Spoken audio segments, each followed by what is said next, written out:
The dust kicked up around Katarina Sorensen's worn boots as she stood outside the Stockton, California mercantile, her hands trembling slightly as she clutched the rejection letter that wasn't even written down, just spoken coldly to her face by the proprietor who'd barely let her finish introducing herself. It was 1878, and she had traveled across an ocean and a continent to build a new life in America, only to find that her Swedish accent marked her as different, as other, as someone who didn't belong in this sun-baked town where everyone seemed to know everyone else's business. She had arrived in Stockton 3 weeks ago with nothing but a worn carpetbag, her mother's recipe book, and dreams of opening a small bakery or finding work that would allow her to support herself with dignity. The journey from Stockholm had taken months, and she'd spent her last coins on the stagecoach from San Francisco. Every shopkeeper, every boarding house owner, every potential employer had turned her away the moment she opened her mouth. They didn't say it outright, but she could see it in their eyes, hear it in their dismissive tones. Her voice, with its lilting Scandinavian rhythm and the way certain English words still tangled on her tongue, made them uncomfortable, made them distrust her. Katarina blinked back tears as she walked down the wooden sidewalk, passing storefronts and saloons where men lounged in the afternoon heat. She was 22 years old and had never felt more alone. Back home, she'd been surrounded by family, by familiar sounds and smells, by a language that flowed naturally from her lips. Here, every word felt like a small battle, every conversation a test she was failing. She'd been staying at a run-down boarding house on the edge of town, run by a widow who charged exorbitant rates, but at least didn't ask questions. Katarina's funds were nearly depleted. She had perhaps a week left before she'd have no choice but to sleep in the streets or find some desperate solution she couldn't bear to contemplate. The sound of horses drew her attention to the main street where a group of cowboys were riding in, their figures silhouetted against the blazing afternoon sun. They were dusty and trail-worn, clearly returning from a cattle drive or ranch work. Katarina paid them little mind as she continued walking, her thoughts consumed with worry about where her next meal would come from. She didn't notice when one of the horses separated from the group, didn't realize someone was following her until a deep voice called out, "Miss, you dropped something." Katarina turned, startled, to find herself looking up at a man astride a beautiful chestnut mare. He was tall. She could tell even with him mounted, with sun-bronzed skin and dark hair that curled slightly at the nape of his neck beneath his worn Stetson. His eyes were a striking gray-blue, like storm clouds over water, and his face was honest and open in a way that made her heart skip unexpectedly. "No, I have not dropped anything," she said, her accent thick with emotion and exhaustion. "I am sorry." The cowboy dismounted with easy grace, holding his horse's reins loosely in one hand. He was indeed tall, several inches over 6 feet, with broad shoulders and the lean, muscular build of someone who worked hard for a living. He appeared to be in his mid-20s, with a few days' worth of stubble darkening his jaw and smile lines around his eyes that suggested he laughed often. "My mistake, then," he said, but he didn't move away. Instead, he studied her with open curiosity, no judgment in his gaze. "You new to Stockton?" "I don't recall seeing you around before." Katarina hesitated, waiting for the inevitable moment when her voice would make him lose interest or worse, become hostile. "Yes, I am new. I arrived some weeks ago from Sweden." She watched his face carefully, bracing herself for dismissal. Instead, his expression softened into something that looked almost like wonder. He was quiet for a moment, and when he spoke again, his voice was gentle, almost reverent. "Sweden," he repeated as if tasting the word. "That's a long way from here." He paused, then added, Your voice. It sounds like home. Katarina stared at him, certain she'd misheard. What did you say? The cowboy's cheeks colored slightly, as if he'd surprised himself with the admission. I'm sorry if that sounds strange, miss. It's just, my mother, she was from Norway. She passed when I was 12, but I grew up hearing her talk, hearing that same rhythm in her words. I haven't heard anything like it in years, and suddenly here you are, and it's like. He trailed off, looking genuinely embarrassed now. I'm not making much sense, am I? Something warm unfurled in Katarina's chest, something she'd thought had frozen solid during these harsh weeks of rejection. You are making sense, she said quietly. More sense than anyone has made since I came to this place.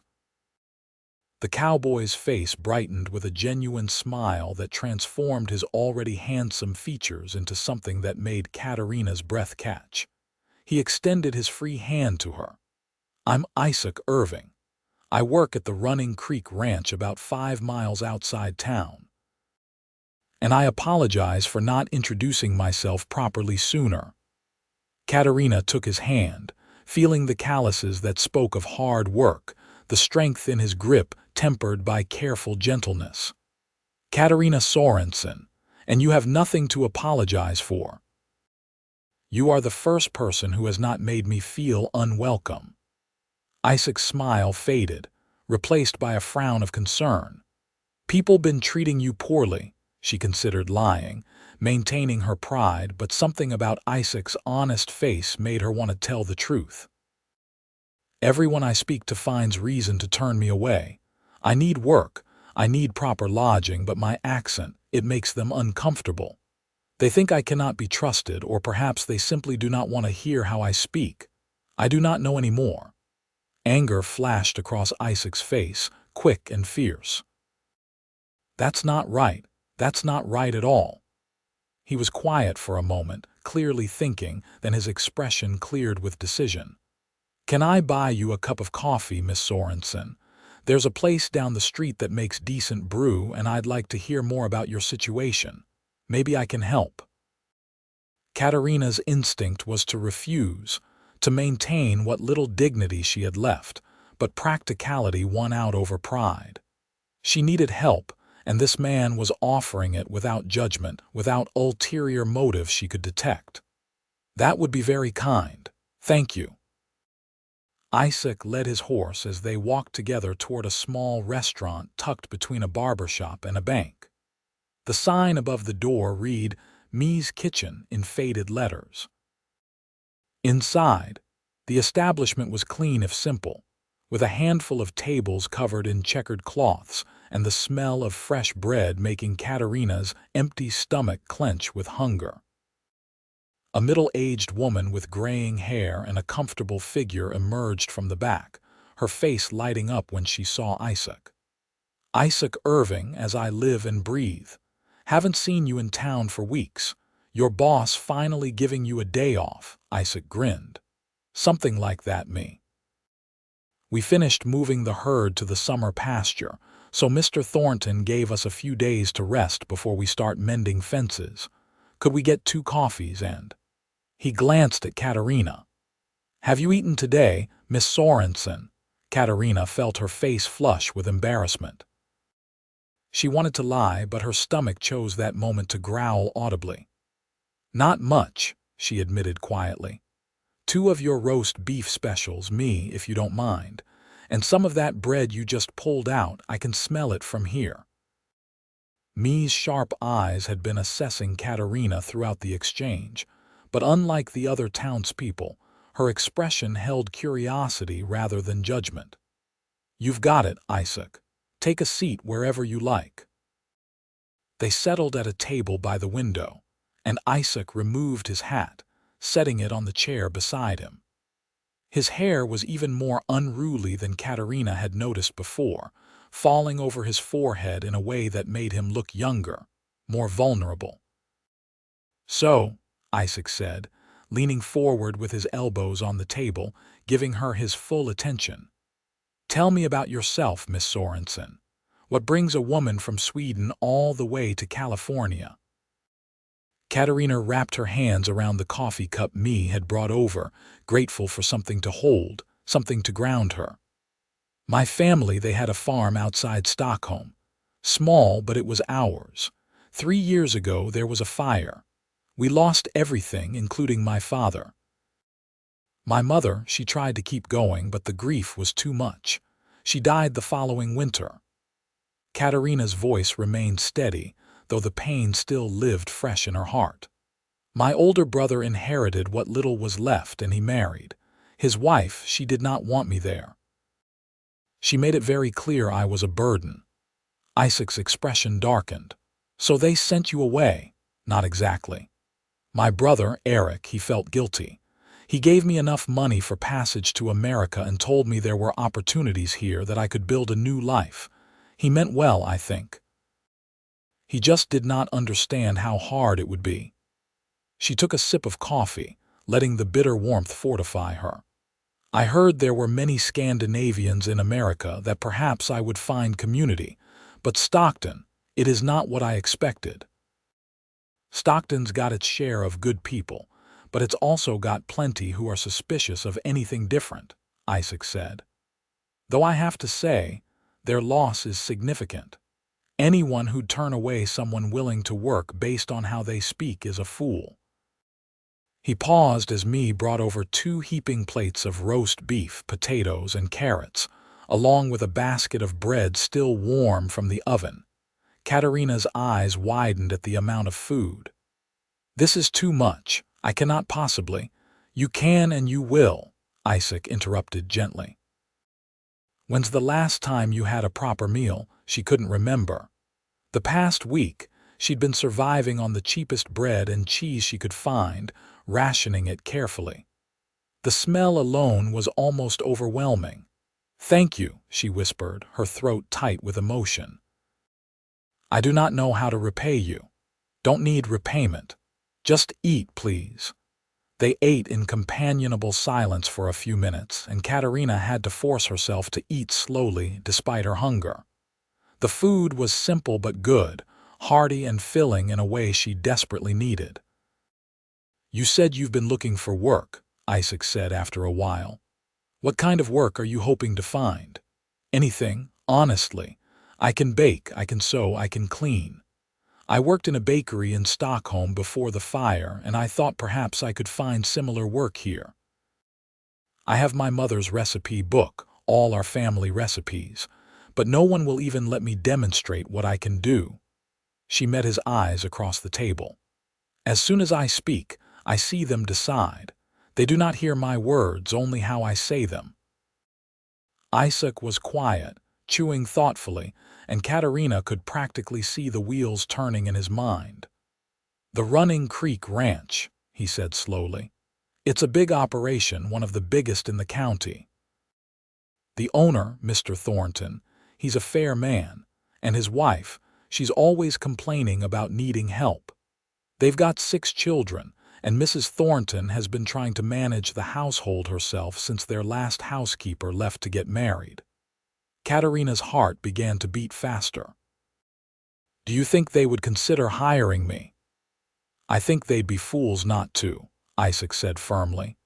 Mrs. Thornton's been running herself ragged.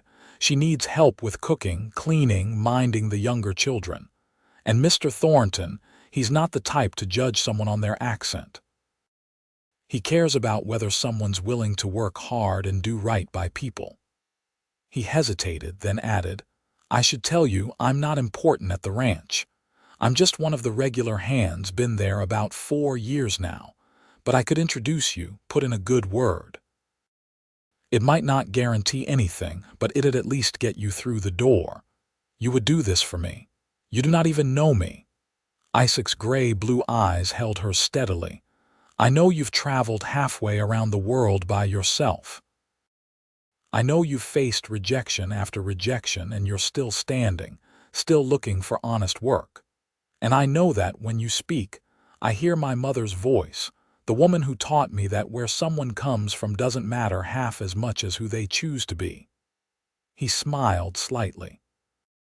Besides, Something tells me you're exactly what the Thorntons need." Katarina felt tears prick her eyes and blinked them back firmly. "Thank you, Isaac. Truly. I do not know what I did to deserve your kindness, but I am grateful." "You don't need to deserve kindness, Miss Sorensen. It should be freely given." He finished his coffee and pulled out his pocket watch, checking the time. "It's getting on toward evening. The ranch is too far to go tonight, but if you're willing, I could come by your boarding house tomorrow morning and we could ride out together. I need to head back anyway, and I think Mrs. Thornton would appreciate meeting you sooner rather than later." The thought of leaving Stockton, even temporarily, felt like relief washing over her. "Yes, I would very much like that. I am staying at Mrs. Chen's boarding house, the one with the green shutters on Sycamore Street. I know the place.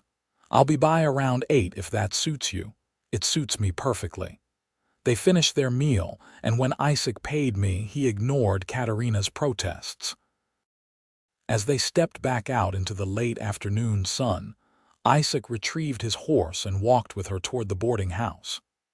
Stockton's main street was busier now, with people finishing their workday, but Katarina found she didn't care as much about the curious glances. Isaac's presence beside her felt like a shield, or perhaps more accurately, like validation that she wasn't imagining the unfairness of how she'd been treated. "Can I ask you something?" Katarina said as they walked. "Of course." "When you said my voice sounds like home, what did you mean?" "I understand about your mother, but it seemed like more than that." Isaac was quiet for several steps, clearly considering his answer. "My mother used to sing to me when I was small. Norwegian lullabies, folk songs, things from her childhood. After she died, my father, he didn't want to talk about her much. I think it hurt him too deeply. So those sounds, that music, it just disappeared from my life. I almost forgot what it was like, hearing that rhythm, those sounds that are almost English but not quite." He glanced at her, his expression soft. "Then I heard you speak, and suddenly I was 7 years old again, safe and warm, listening to my mother tell me stories about trolls and fjords and midnight sun. It was like finding something I didn't realize I'd been missing." Katarina's breath caught. No one had ever said anything so beautiful about her voice, about the accent that had been nothing but a hindrance since arriving in America. "Your mother, she was lucky to have a son who remembers her so fondly." "I was the lucky one," Isaac said simply. They reached Mrs. Chen's boarding house, a narrow 2-story building that had seen better days but was at least clean. Katarina paused at the front steps, turning to face Isaac. "Thank you again for everything. The meal, the conversation, the opportunity you are offering. It has been the first good day I have had in a very long time." Isaac smiled, and Katarina noticed the way it crinkled the corners of his eyes, the warmth that radiated from him like sunshine. "I'm glad I could help. And Miss Sorensen, don't let anyone make you feel less than you are because of how you speak. Your voice is beautiful. Don't let this town convince you otherwise." He tipped his hat to her and mounted his horse with fluid grace, giving her one last smile before riding off down the street. Katarina watched him go, her hand pressed against her chest where her heart was beating an unfamiliar rhythm. That night, lying in her narrow bed in the boarding house, Katarina allowed herself to feel something she'd been afraid to feel since leaving Sweden: hope. The next morning dawned clear and warm, typical for California in late May. Katarina was up before sunrise, washing with the cold water from the basin in her room and dressing in her nicest remaining outfit, a simple blue cotton dress that brought out her eyes. She braided her honey blonde hair carefully and pinned it in a coronet around her head, the way her mother had taught her. Her hands shook slightly as she packed her few belongings into her carpet bag, not wanting to presume but hoping desperately that the Thorntons would hire her on the spot. She was waiting on the front steps when Isaac arrived precisely at 8, riding the same chestnut mare and leading a gentle-looking gray gelding. "Good morning, Miss Sorensen," Isaac greeted her, dismounting. "I brought Jasper here for you to ride. He's the calmest horse at the ranch, won't give you any trouble. I should tell you I have not ridden much. We had a plow horse on the farm, but that is different from this." Isaac's expression was reassuring. "Jasper will take good care of you, and it's only about an hour's ride at an easy pace. You'll do fine."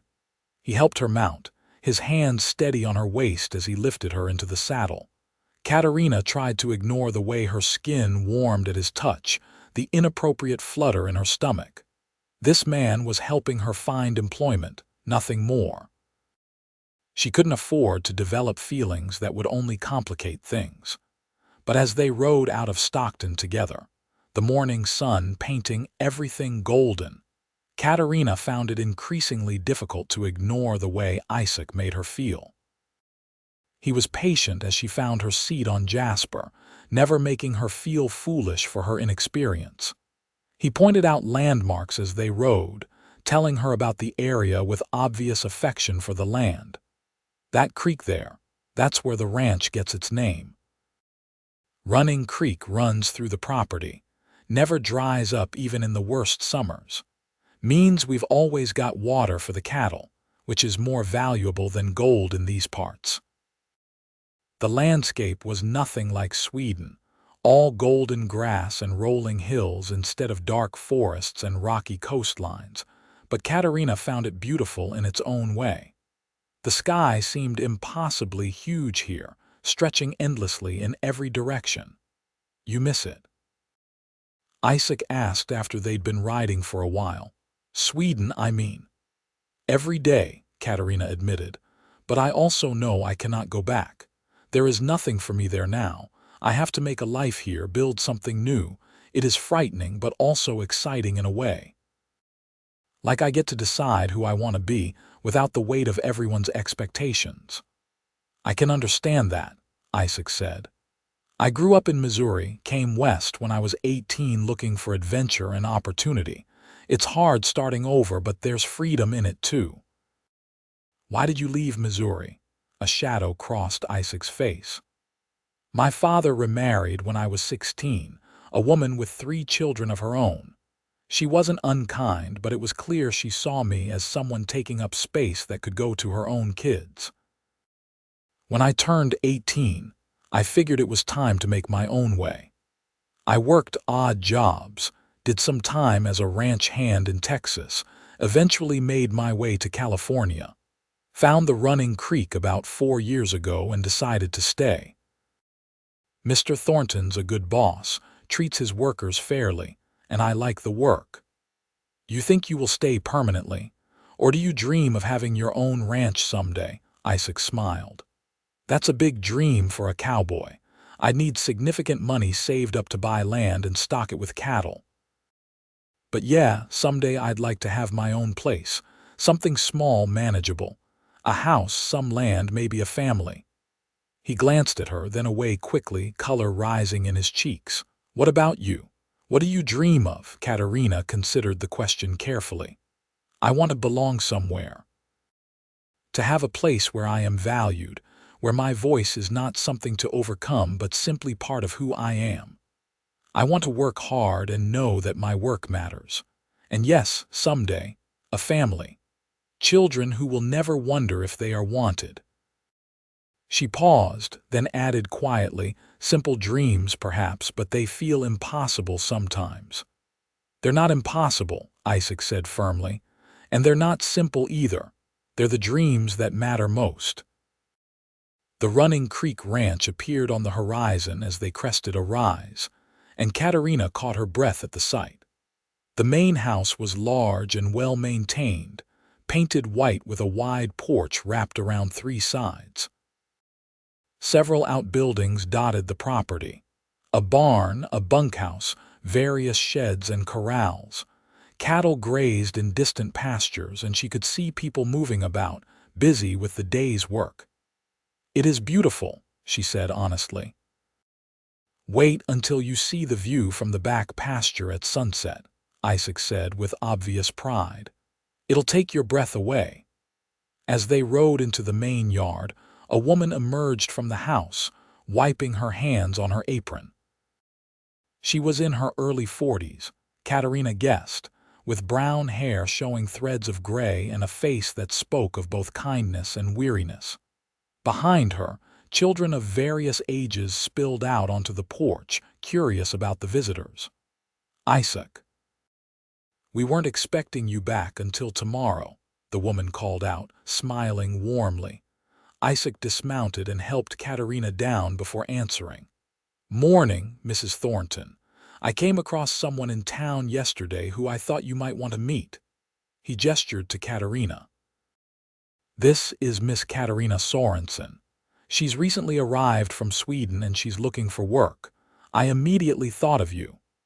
Mrs. Thornton's eyes, sharp and assessing, took in Katarina from head to toe, but her expression remained friendly. Is that so? What kind of work are you looking for, Miss Sorensen? Katarina stepped forward, fighting down her nervousness. I can cook, clean, sew, and help with children. I worked in a bakery in Sweden and I know many traditional recipes. I am a hard worker, and I am willing to learn anything I do not already know. She kept her voice steady and clear, refusing to be ashamed of her accent, remembering Isaac's words from the day before. Mrs. Thornton's eyebrows rose slightly at Katarina's voice, and for a horrible moment, Katarina braced for another rejection. But then Mrs. Thornton smiled, and it reached her eyes with genuine warmth. Well now, Isaac certainly knows how to pick his timing. I was just this morning telling my husband that I'm about at my wit's end trying to manage everything myself. She moved closer, studying Katarina's face. You look tired, dear. When's the last time you had steady work and a proper place to stay? The kindness in her voice nearly undid Katarina's composure. It has been some weeks, madam. I have had difficulty finding employment in Stockton. Because of your accent, I'm guessing. Mrs. Thornton's tone held a note of anger, though clearly not directed at Katarina. This town can be small-minded sometimes. Well, their loss is my gain, if you're willing to work hard and don't mind living out here away from town. I would welcome it, madam. The position would include room and board, plus wages. You'd have your own room in the house, meals with the family, and 1 day off per week. The work would be helping me with cooking, cleaning, laundry, and minding the children when needed. I won't lie to you. It's hard work and there's plenty of it, but we treat our people well here. Katarina felt dizzy with relief. When would you like me to start? Mrs. Thornton laughed. How about right now? You can help me get dinner started while we work out the details. Isaac, would you take Miss Sorensen's bag to the spare room on the 2nd floor, the one with the window facing east? Yes, madam, Isaac said, and when Katarina glanced at him, she saw his face was lit up with pleasure at this outcome. And Isaac, thank you for bringing her to us. You're a good man.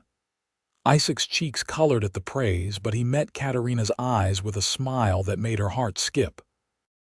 I'll see you at supper, Miss Sorensen. As he led the horses toward the barn, Mrs. Thornton ushered Katarina into the house. Now then, let's get you settled and put you to work. And Miss Sorensen, call me Caroline. We're not formal here, despite what my husband might pretend sometimes. The interior of the house was warm and lived in, with children's drawings pinned to walls and the comfortable clutter of a busy family. Caroline led her through to the kitchen, a large room with a wood-burning stove, a sturdy table, and shelves lined with preserved goods. I have 6 children, Caroline explained as she tied a fresh apron around Katarina's waist. Thomas is 14, helping his father with the ranch more and more. Margaret is 12, James is 10, the twins Sarah and Samuel are 7, and little Elizabeth is 4. They're good children, but they're a handful, especially the twins. Do you have experience with children? I helped raise my younger cousins before I left Sweden, and I like children very much. Good, because they'll test you, make no mistake. Caroline pulled out a large pot and set it on the stove. Now, I was planning beef stew for tonight. We've got about 20 people to feed, counting the ranch hands who eat in the bunkhouse. Can you make bread? Yes, very well. It was my specialty at the bakery. Caroline's face brightened. Well then, Miss Sorensen, I think we're going to get along wonderfully. The flour's in that bin there, and you'll find everything else you need in the pantry. Make as much as you think we'll need and show me what you can do. Katarina rolled up her sleeves and got to work, her hands moving through the familiar motions of measuring, kneading, shaping. As she worked, Caroline chopped vegetables for the stew and kept up a steady stream of conversation, asking about Sweden, about Katarina's journey, about her family. It was the first time since arriving in America that someone had asked about her past with genuine interest rather than suspicion. The afternoon passed quickly, and Katarina found herself relaxing into the work, into the comfortable rhythm of the kitchen. Caroline was easy to work with, giving clear instructions when needed, but mostly letting Katarina find her own way. The children drifted in and out, curious about the new woman in their kitchen, and Katarina made a point of learning each name and greeting them warmly. By the time evening approached, Katarina had produced 6 large loaves of bread, golden and perfect, along with a batch of sweet rolls flavored with cinnamon and cardamom from the small supply of spices she'd brought from Sweden.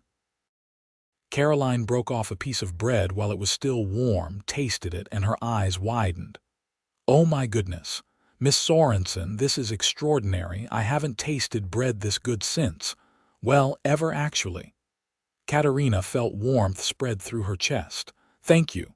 I am glad you like it. Like it? The ranch hands are going to think they've died and gone to heaven. We usually make simple cornbread or biscuits, nothing like this. Caroline tried one of the sweet rolls next and actually moaned. Okay, I'm never letting you leave. You're hired permanently, whatever it takes. When supper time came, Katarina helped Caroline carry the food to the dining room where the family was gathering. Mr. Thornton turned out to be a tall, graying man with kind eyes and a firm handshake. He welcomed Katarina graciously, thanking her for helping his wife and expressing hope that she'd stay on permanently. The ranch hands ate in a separate dining area attached to the bunkhouse, and Katarina carried the bread and stew to them while Caroline served the family. As she entered the bunkhouse dining room, she saw Isaac sitting with about a dozen other men, all of them dusty from a day's work. The conversation stopped when she entered, and Katarina felt her old nervousness return.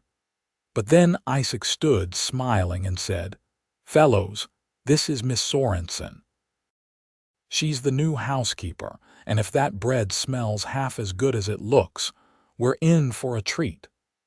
The men greeted her with friendly nods and thanks, and as they began to eat, the exclamations of appreciation made Katarina's cheeks flush with pleasure.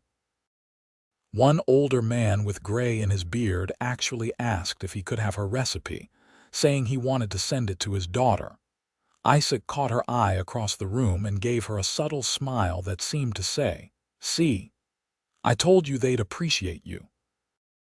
Katarina smiled back, feeling something shift in her chest, something warm and hopeful and terrifying all at once. Over the following weeks, Katarina settled into life at the Running Creek Ranch with surprising ease. The work was indeed hard, as Caroline had warned, but it was satisfying in a way Katarina hadn't experienced since before the fire that destroyed her family's farm. She woke before dawn each morning to help prepare breakfast, spent her days cooking, cleaning, mending, and helping with the children, and fell into bed each night exhausted but content. The Thornton children accepted her quickly. especially after she began teaching them Swedish words and telling them stories about trolls and mythical creatures from Scandinavian folklore. Little Elizabeth became particularly attached to her, often following Katarina around the kitchen and helping with tasks in the way only a 4-year-old could. But as the days passed, Katarina found herself increasingly aware of Isaac's presence. He worked long hours on the ranch, but he always made a point of greeting her when their paths crossed, asking how her day was going, listening with genuine interest when she talked about the children or a new recipe she was trying. He'd often linger in the kitchen after meals, supposedly to get a second cup of coffee, but really, Katarina suspected, just to talk with her. She tried to tell herself not to read too much into his attention. Isaac was simply a kind person who'd helped a stranger in need. The fact that her heart raced when she heard his voice, that she found herself looking for him throughout the day, that she replayed their conversations in her mind at night, all of that was her problem, not his. But then came the evening, about 3 weeks after she'd started working at the ranch, when everything changed. Katarina had finished the supper dishes and stepped out onto the back porch for some air. The sun was setting, painting the sky in shades of gold and pink and purple that seemed impossible in their beauty. She stood there, breathing in the cooling air, feeling more at peace than she had in years. Beautiful, isn't it? She turned to find Isaac leaning against the porch railing a few feet away. She hadn't heard him approach. He'd cleaned up from the day's work, his hair still damp from washing, wearing a clean shirt that somehow made his eyes seem even more striking. "Yes," Katarina agreed, turning back to the sunset. "It is different from Sweden, but no less beautiful. Do you still miss it, Sweden?" "Sometimes. I miss the familiarity of it, the language, certain foods. But this," she gestured to the landscape before them, "this is becoming home in a way I did not expect." Isaac moved closer, not crowding her but near enough that she could smell the soap he'd used, the scent of leather and horses that seemed permanently embedded in his clothes. "I'm glad you're staying. The Thorntons, they've been singing your praises. Caroline told Mr. Thornton that you're the best thing that's happened to this household in years." Katarina felt warmth in her cheeks. "That is kind of her to say. I am simply doing my job. You're doing more than that. You've brought something special to this place." He paused, then added quietly, "To me too." Katarina's breath caught. She turned to look at him and found his eyes already on her, intense and honest. "Isaac, I know I shouldn't say anything," he continued, his voice low and earnest. "You've only been here a few weeks. You're trying to build a new life, and the last thing you probably want is some cowboy complicating things. But Katarina, I can't stop thinking about you. Every time I hear your voice, every time you smile, every time you're kind to one of the children or patient with Elizabeth when she's being difficult, I find myself falling a little more. And I needed you to know that, even if it's not what you want to hear." Katarina's heart was pounding so hard she was certain he must be able to hear it. "You think I do not feel the same?" The words came out before she could stop them, before caution could override honesty. "Isaac, you are the first person who saw me as something other than my accent, who made me feel welcome in this country. How could I not develop feelings for you?" The smile that broke across Isaac's face was like the sun coming out from behind clouds. "Really?" "Really," she confirmed, her own smile matching his. "But Isaac, I do not want to do anything that would risk my position here. The Thorntons, they have been so good to me. If our being together causes problems, it won't," Isaac interrupted gently. "The Thorntons aren't like that. As long as we're both doing our jobs, they won't mind. And Katarina, I want to do this right. I want to court you properly with respect and intention. I'm not interested in some casual thing. When I look at you, I see someone I could build a future with."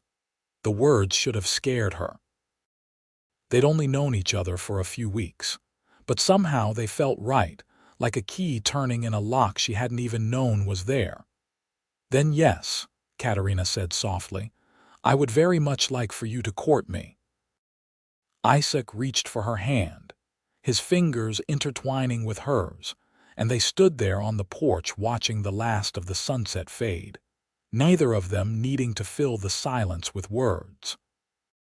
Their courtship was conducted in stolen moments between work duties, in conversations on the porch after supper.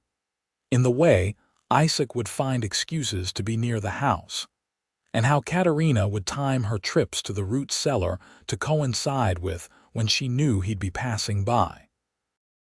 The Thorntons noticed, of course, but as Isaac had predicted, they didn't object. In fact, Caroline seemed pleased, often ensuring that Katarina's day off coincided with Isaac's free time. On one such shared day off, about 2 months after they'd acknowledged their feelings, Isaac borrowed the ranch wagon and took Katarina on a picnic to a spot he loved, a clearing by Running Creek where wildflowers grew in profusion, and the water ran clear and cold over smooth stones. They sat on a blanket Katarina had brought, sharing the food she'd prepared: bread and cheese, cold chicken, fresh berries, and sweet pastries. The summer day was warm but not oppressive, and the shade from the surrounding trees kept them comfortable. "Can I ask you something personal?" Isaac said after they'd eaten, lying back on the blanket with his hands behind his head. Katarina was sitting with her knees drawn up, her arms wrapped around them. "Of course. Have you thought about the future, about what you want from life, now that you're settling in here?" "I think about it often," Katarina admitted. "When I first came to America, I was just trying to survive, to find my footing. But now, with the work at the ranch with you, I can start to imagine a real life here. I want to keep working, keep building my skills. Someday, I think I would like to have my own bakery again, though I know that is a big dream requiring money and opportunity." "It's a good dream," Isaac said, "and not impossible. There are towns nearby that could use a good bakery." He was quiet for a moment, then added, "And what about a family?" "Is that part of what you imagine?" Katarina's heart began to beat faster. "Yes, very much so. I want children, a home, someone to build a life with." She glanced down at him. "What about you?" Isaac sat up so he was facing her, his expression serious. "I want all of that. And Katarina, I want it with you. I know it's probably too soon to be saying this, that we should wait longer and court properly for at least a year like respectable people do, but I've never been more certain of anything in my life. I love you. I love your strength, your kindness, the way you laugh at my terrible jokes, the way you speak with that beautiful accent that sounds like home to me. I love everything about you, and I want to spend the rest of my life making you as happy as you make me." Tears sprang to Katarina's eyes. "Isaac, I'm not asking you to answer right now," he continued quickly. "I just needed you to know what's in my heart. We can take as much time as you need. I'm not going anywhere." "I love you too," Katarina said, her voice thick with emotion. "I have loved you since that first day when you said my voice sounded like home, when you saw me instead of just my accent. You gave me hope when I had none left, and every day since then, you have made me feel valued and cherished in ways I never expected. So yes, Isaac Irving, I want to build a life with you. I want all of it, a home and a family and a future together." Isaac's face lit up with joy so pure it took her breath away. He reached for her hands, holding them gently. "Are you saying you'll marry me? Is that what you are asking?" "It is." "Katarina Sorensen, will you marry me? I don't have a ring right now, and I know this isn't the most romantic proposal, but I promise I will spend every day of the rest of my life trying to make you happy." I'll work hard. I'll save money so you can have your bakery if that's what you want. I'll build us a home. Just say yes." Katarina was crying now, tears streaming down her face, but she was smiling too. "Yes, of course, yes." Isaac let out a whoop of joy and pulled her into his arms, holding her close. Katarina buried her face in his shoulder, breathing in his scent, feeling the solid warmth of him, and thinking that she'd traveled across an ocean and a continent to end up exactly where she was meant to be. They told the Thorntons that evening, and the family's reaction was everything Katarina could have hoped for. Caroline hugged her tightly and welcomed her into the family, saying she couldn't imagine a better match for Isaac. Mr. Thornton shook Isaac's hand and clapped him on the shoulder, clearly pleased. The children were excited, especially Elizabeth, who immediately wanted to know if Katarina would still tell her bedtime stories after she married Isaac. "Of course I will," Katarina assured her, smoothing the child's hair. "I will not be going anywhere. Isaac and I will stay here at the ranch, at least for now." "Actually," Mr. Thornton said, "I've been meaning to talk to you about that, Isaac. You've been with us 4 years now, and you're one of my best hands. I've been thinking about offering you the foreman position. Old Jim is looking to retire at the end of the season, and I can't think of anyone I'd trust more with the job. It comes with a raise in wages and the small house at the north end of the property. It's not much, just 3 rooms, but it's sturdy and it's yours if you want it." Isaac looked stunned.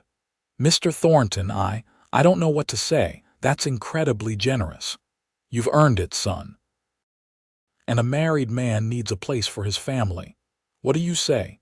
Isaac looked at Katarina, his eyes bright with emotion. "What do you think?" "I think it sounds perfect," Katarina said, squeezing his hand. "Then yes, sir, thank you, I accept." The wedding took place 6 weeks later, on a warm September afternoon in 1878. They were married in Stockton by the circuit judge who passed through once a month, with the Thorntons and many of the ranch hands present as witnesses. Katarina wore a simple cream-colored dress that Caroline had helped her make, with wildflowers in her hair that Elizabeth had picked that morning. Isaac wore his best suit, his hair carefully combed, looking more handsome than Katarina had ever seen him. As they stood before the judge exchanging vows, Katarina thought about the long journey that had brought her to this moment. The loss of her family, the difficult voyage across the ocean, the rejection and loneliness in Stockton, all of it had led her here. To Isaac, to this new family, to a life she was building with her own hands. When the judge pronounced them husband and wife, Isaac kissed her gently, his hand cupping her cheek, and Katarina felt a sense of rightness settle deep in her bones. This was home. Not a place, but a person. Not acceptance from everyone, but love from the one who mattered most. The celebration afterward was simple but joyful, held at the ranch with food and music and dancing. Katarina found herself passed from partner to partner as the ranch hands insisted on dancing with the bride. But her eyes kept finding Isaac across the crowd, and every time their gazes met, he smiled at her with such love that her heart felt too full to contain it. As evening fell and the celebration began to wind down, Isaac led Katarina away from the party toward their new home. The small house was indeed just 3 rooms, a main living area with a small kitchen, a bedroom, and a tiny storage room. But Caroline and some of the other ranch wives had furnished it with basics and made it welcoming. Inside, with the door closed behind them, Isaac and Katarina stood looking at each other in the lamplight, suddenly shy despite everything they'd been through together. "Hello, wife," Isaac said softly, reaching for her hand.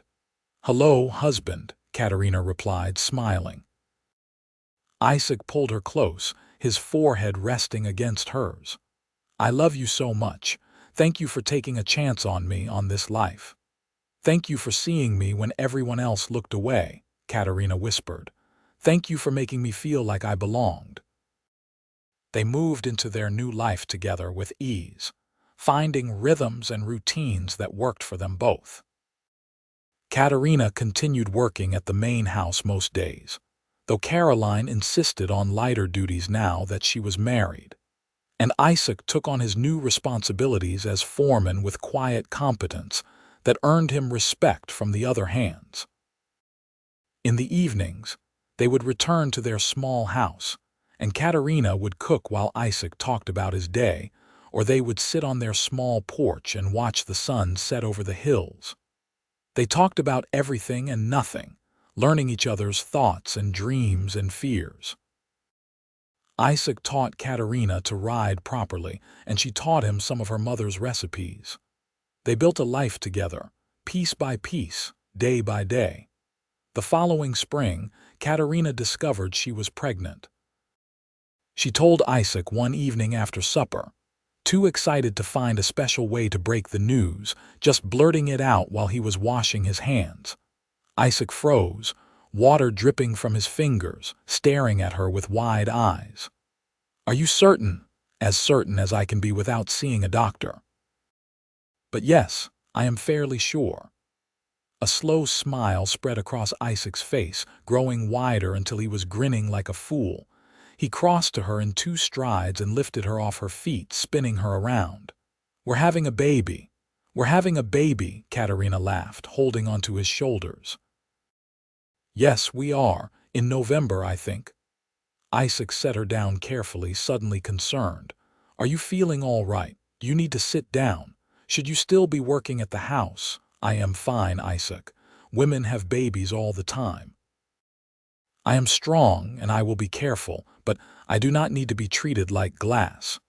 But Isaac's protectiveness only increased as the months passed. He insisted on walking her to and from the main house even though it was barely a quarter mile. He started coming home for the midday meal to check on her. He fussed over her diet, her rest, whether she was working too hard. Katarina found it endearing, even when it bordered on excessive.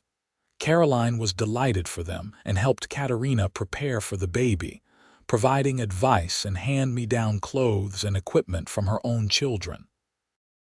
The Thornton children were excited about the prospect of a baby on the ranch, especially Elizabeth, who announced she would help take care of it. As November approached, Katarina grew increasingly uncomfortable, but also increasingly excited. She and Isaac spent long evenings talking about their hopes for their child, about what kind of parents they wanted to be, about all the love they had waiting to give. The baby came on a cold November night, just as the first snow of winter began to fall. The labor was long and difficult, with Caroline and another ranch wife attending Katarina while Isaac paced outside, clearly tormented by every sound. When dawn finally broke, Caroline emerged from the bedroom with a squalling bundle in her arms and tears on her cheeks. "Isaac, you have a son. And your wife is tired but well. Come meet your boy." Isaac practically ran into the room where Katarina was propped up in bed, exhausted but smiling. He knelt beside her, and she lifted the blanket to show him the tiny red face of their son. "He is beautiful," Isaac whispered, his voice choked with emotion. "He's perfect. You're amazing. I can't believe you did this." "We did this," Katarina corrected, reaching up to touch his face. "Together." They named him Eric, after Katarina's brother, hoping that perhaps it would bridge some of the distance that had grown between them. The baby had Isaac's dark hair and Katarina's blue eyes, and he was healthy and strong, with lungs that let everyone within a mile know when he was displeased. Isaac took to fatherhood with the same devotion he brought to everything else in his life. He would wake in the night to walk the floor with Eric when the baby was fussy, giving Katarina a chance to rest. He talked to the infant constantly, telling him about the ranch, about horses, about the stars visible in the clear California nights. Watching Isaac with their son made Katarina fall in love with him all over again. The years passed in a blur of ordinary happiness. Eric grew into a sturdy, curious boy with his father's easy smile and his mother's determination. Katarina continued to work at the main house part-time, bringing Eric with her when he was small, and later, when he was old enough to toddle around safely. The Thornton children doted on him, and Elizabeth especially loved having a baby to help care for. When Eric was 3, Katarina found herself pregnant again, and the following summer she gave birth to a daughter they named Astrid, after Katarina's mother. Astrid was a calm, watchful baby who seemed to take everything in with solemn eyes before breaking into the most beautiful smiles. By 1885, they had added one more child, another son they named Thomas after Mr. Thornton, who had been so instrumental in giving them their start. Their little house had been expanded with Isaac's own hands to add another bedroom, and though money was still tight, they had everything they needed and more love than seemed possible to contain. Isaac had been promoted again, becoming Mr. Thornton's right-hand man in running the ranch, and his wages reflected his increased responsibilities. They'd managed to save a little, putting it aside for the future, for the dreams they still harbored. One evening, after the children were asleep, Isaac and Katarina sat on their porch as they so often did, watching the stars emerge in the darkening sky. Isaac had his arm around her shoulders, and she leaned into his warmth, content. "You remember what you said to me that day we met?" Katarina asked softly.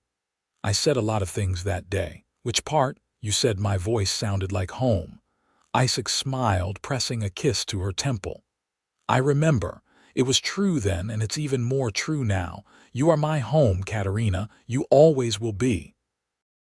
"And you are mine," she replied, turning to kiss him properly. Sometimes I still cannot believe how lucky I was, that day in Stockton when I had given up hope. If you had not stopped, if you had not seen past my accent, if you had not taken a chance on me. "But I did," Isaac interrupted gently. "And you took a chance on me too. Two people finding each other when they needed it most. That's not luck, that's fate. Perhaps you are right." They sat in companionable silence, and Katarina thought about how far she'd come from that lost young woman standing outside the mercantile with tears in her eyes. She'd found not just a place to belong, but people who cherished her. She'd found work that mattered, children who filled her days with joy and chaos, and a man who loved her unconditionally. But there was still one dream unfulfilled, one thing they'd talked about for years but never quite managed to achieve. As if reading her thoughts, Isaac spoke. "I've been thinking about your bakery," he said. "About the dream you had when you first came to America." Katarina straightened, looking at him with surprise. "Isaac, we have 3 children now. The bakery dream, it is not practical anymore. What if it could be?" He shifted to face her more fully. "Mr. Thornton wants to retire in a few years, pass the ranch on to Thomas Jr. He's been talking to me about buying the place, said he'd give me a fair price and let me pay it off over time. I've been thinking if we owned the ranch, we could do things differently. We could build a proper kitchen, commercial-sized, and you could start baking not just for the ranch but for sale in town. We could hire someone to help with distribution. It wouldn't be a bakery in the traditional sense, but it would be yours, your recipes, your business." Katarina stared at him, her heart beginning to race with possibility. "That would be a huge undertaking, a massive responsibility. We could handle it. Together we can handle anything." He took her hands. "I want you to have your dream, Katarina. You've worked so hard, sacrificed so much. You deserve this." Tears sprang to her eyes. "But what about the risk? What about the children?" "The children would grow up seeing their mother build something from nothing, seeing their parents work together toward a goal. That's not a bad lesson." He squeezed her hands gently. "I'm not saying it would be easy, but when has anything worthwhile ever been easy? We'd be taking a chance, yes. But we took a chance on each other once, and look how that turned out." Katarina laughed through her tears. "You are impossible to argue with, do you know that?" "Is that a yes?" She thought about it, truly considered it. The idea of owning the ranch, of being not just employees but landowners, was daunting. But so was leaving Sweden alone. So was accepting Isaac's help that first day. So was saying yes to his proposal after only knowing him a few months. She'd taken chances before, and they'd led her to the best things in her life.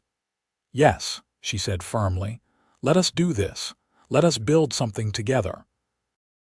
The negotiations with Mr. Thornton took several months, but he was true to his word, offering them a price that was fair and terms they could manage. By the spring of 1886, Isaac and Katarina Irving became the official owners of the Running Creek Ranch. With a mortgage they'd be paying off for years, but a future that was entirely their own.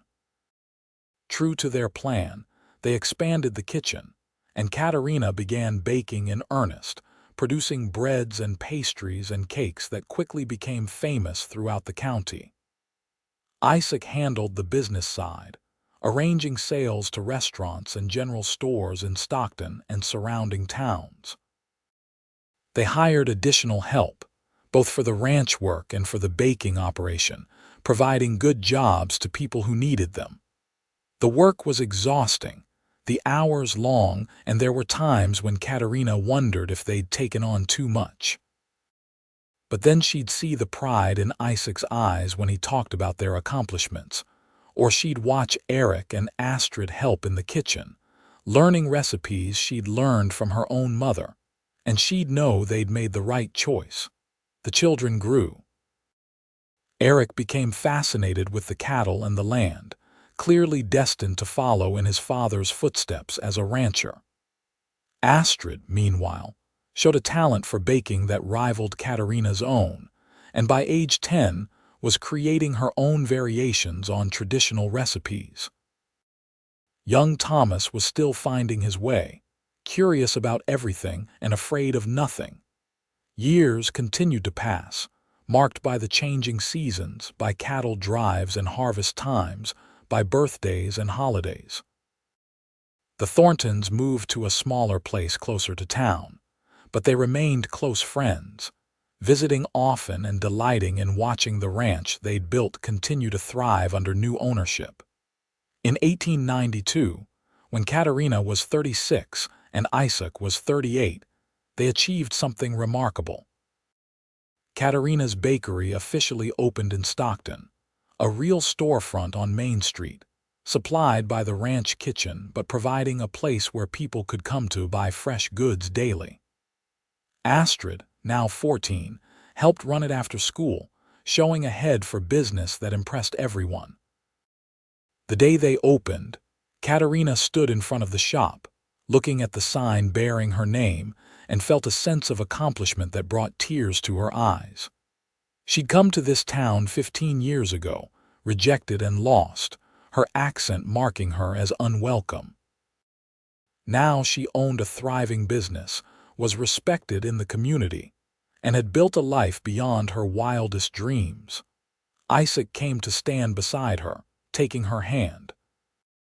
He was graying at the temples now, his face lined from years of working in the sun, but to Katarina, he was as handsome as the day they met. "Your mother would be proud," he said softly. "So would your father. They'd be proud of everything you've built, everything you've become." "We built it together," Katarina reminded him, squeezing his hand. "I could not have done any of this without you." "We make a good team," Isaac agreed, smiling. Then he turned to face her fully, his expression growing serious. "Katarina, there's something I want to say to you, something I should have said more often over the years." "What is it?" "Thank you. Thank you for taking a chance on a dusty cowboy who couldn't stop staring at you. Thank you for building this life with me." Thank you for 3 beautiful children and 15 years of happiness. Thank you for being exactly who you are, accent and all. You're the best thing that ever happened to me, and I want to make sure you know that." Katarina felt her eyes fill with tears for what felt like the 100th time that day. "Isaac Irving, you gave me everything when I had nothing. You saw me when everyone else looked away. You made me feel like I belonged. I am the one who should be thanking you." "Then let's call it even," Isaac said, pulling her into his arms right there on Main Street, not caring who saw. "Let's just say we're both lucky and leave it at that." Katarina laughed, holding him tight, thinking that luck had nothing to do with it. This was love, pure and simple, the kind that weathers storms and grows stronger with time. This was home, found in the most unexpected place, in the voice of a cowboy who'd reminded her that where you're from matters less than where you're going. The years continued to unfold with their share of joys and challenges. Eric married at 22, bringing home a sweet local girl named Josephine who fit seamlessly into their family. They gave Katarina and Isaac their first grandchild in 1898, a baby girl they named Caroline, honoring the woman who'd given Katarina her first chance in America. Astrid took over the day-to-day operations of the bakery when she was 19, showing such skill and innovation that the business expanded to include a small cafe. She remained unmarried, declaring herself perfectly happy with her work and her family, though Katarina suspected that would change when Astrid met the right person. Thomas, their youngest, went to university in San Francisco, studying business and agriculture, determined to bring modern practices to the ranch when he returned. He wrote letters home every week, filled with new ideas and enthusiasm that both excited and amused his parents. The Running Creek Ranch continued to thrive, now one of the most successful operations in the county. They'd purchased additional land, increased their herd, and earned a reputation for quality cattle and fair business practices. More importantly, they'd created a place where people were valued for their work and their character, not their origins. Katarina never lost her Swedish accent, though it softened somewhat over the decades. But she also never tried to hide it, never apologized for it. It was part of who she was, and she'd learned to be proud of that. When new immigrants came through Stockton, struggling as she once had, she made a point of hiring them, giving them the chance someone had once given her. On a warm evening in the summer of 1905, Katarina and Isaac sat on the porch of their house, now significantly expanded from the tiny 3-room structure they'd started with. They were grandparents 4 times over now, with Eric's 3 children and Astrid having surprised everyone by falling in love with and marrying a young man who'd come to work at the bakery. Thomas was engaged to be married the following spring. They were in their 50s now, graying and lined but healthy and strong. The hard work of building their life had taken its physical toll, but neither of them would have changed a thing. "You remember what today is?" Katarina asked, watching the sun paint the sky in shades of amber and rose. Isaac thought for a moment, then smiled. 27 years since we met. June 15, 1878. You remembered." "Of course I remembered. It's the most important day of my life." He reached over and took her hand, his thumb rubbing across her knuckles in the familiar gesture that still made her heart skip. 27 years, and I love you more now than I did then." "How is that possible?" Katarina asked, though she knew the answer. She felt the same way. "Because now I know you," Isaac said simply. "I know your strength, your courage, your kindness. I know how you hum when you're baking and how you always put others before yourself. I know how hard you've worked for everything we have. I know you in all your complexity, and I love every single part." Katarina felt tears prick her eyes as they so often did when Isaac spoke from the heart. After all these years, he could still move her with his words. "I love you too, so very much. You saved me, Isaac. I was so lost when we met, so alone. You gave me hope when I had none."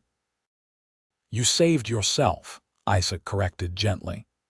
"You had the courage to leave everything you knew and build a new life. I just had the privilege of being part of that life. If anything, you saved me.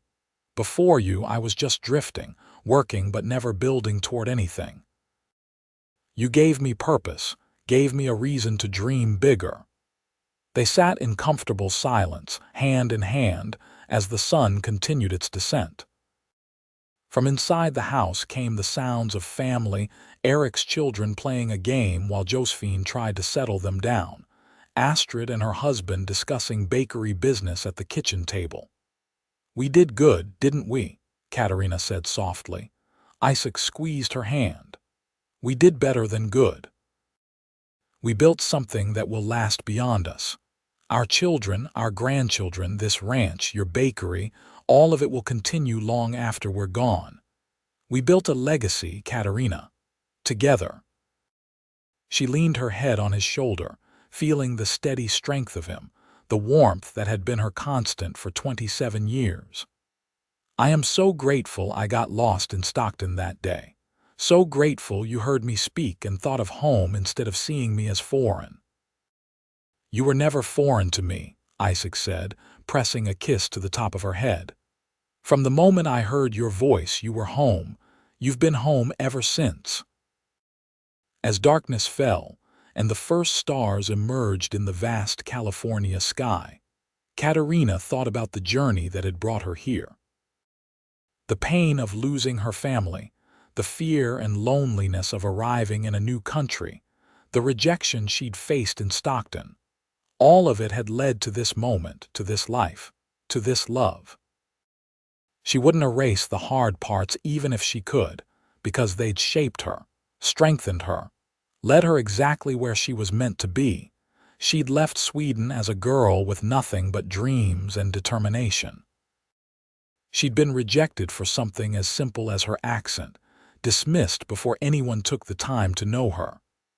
But then, a cowboy with gray-blue eyes and an honest face had heard her speak and thought not of difference but of his mother, of home, of belonging. And everything had changed. Katarina had found more than acceptance in Isaac's arms. She'd found partnership, adventure, family, success, and a love that grew richer and deeper with each passing year. She'd built a business, raised children who were confident and kind, and created a home where people were valued for who they were, not where they came from. The stars continued to emerge as night settled over the ranch, the same stars she'd watched from her childhood farm in Sweden, the same stars that had hung over the ship that brought her to America, the same stars that had witnessed every important moment of the life she'd built here. Constant and eternal, they reminded her that while circumstances change, love endures. Isaac stirred beside her, his voice rumbling in the darkness. "Should we go inside? It's getting cold." "In a moment," Katarina said. "I just want to sit here with you a little longer." "I'll sit with you as long as you want," Isaac replied, and she heard the smile in his voice. "Always." And so they sat together as they'd done countless times before and would do countless times again. Two people who'd found each other against all odds, who'd built a life from nothing, who'd proven that love could bridge any distance, overcome any obstacle, and transform rejection into belonging. The foreign accent that had once been Katarina's greatest liability had become something beautiful in Isaac's ears, a reminder of his mother, a symbol of courage and perseverance, the sound of home. And in learning to love Katarina for exactly who she was, Isaac had given her the greatest gift possible, the freedom to be herself, accent and all, without apology or shame. Years later, when Katarina's grandchildren asked her to tell them the story of how she met their grandfather, she would describe that dusty day in Stockton, the moment when a kind cowboy had spoken words that changed her life. She'd tell them about courage and hope, about taking chances and building dreams, about the power of seeing people for who they really are instead of judging them for superficial differences. But most of all, she'd tell them about love. Real, enduring, transformative love. The kind that sounds like home,